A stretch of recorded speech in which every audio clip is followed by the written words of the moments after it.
စကားလုံးတွေကိုဘယ်လောက်မှတ်မိလဲဆိုတာကိုစမြက်ကစမ်းသပ်ကြည့်မယ်နော်10မိနစ်အတွင်းစကားလုံးတွေရဲ့အဓိပ္ပာယ်ကိုရှင်းပြပေးသွားမှာဖြစ်ပါတယ်ပြီးရင်တော့မေးခွန်းလေးဖြေကြည့်နော် persuade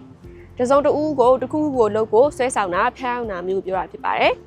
ဥပမာအနေနဲ့ပြောရမယ်ဆိုရင် she persuaded me to try a new restaurant စားတော့ဆိုင်အသစ်ကိုစမ်းပြီးတော့စားကြည့်ဖို့သူမကဆွဲဆောင်ခဲ့တယ် hesitate တစ်ခုခုကိုလုပ်ဖို့တုံ့ဆိုင်းသွားတာကိုပြောတာဖြစ်ပါတယ် she hesitated before jumping into the cold water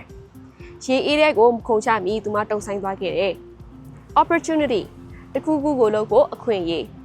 this job is a great opportunity for my career ဒီအလုပ်ကငါရဲ့တံမွေးဝမ်းကြောင်းအတွက်တကယ်ကိုကောင်းတဲ့အခွင့်အရေးတစ်ခုပဲ fascinating ဆွဲဆောင်မှုရှိတဲ့အလွန်စိတ်ဝင်စားစရာကောင်းတယ်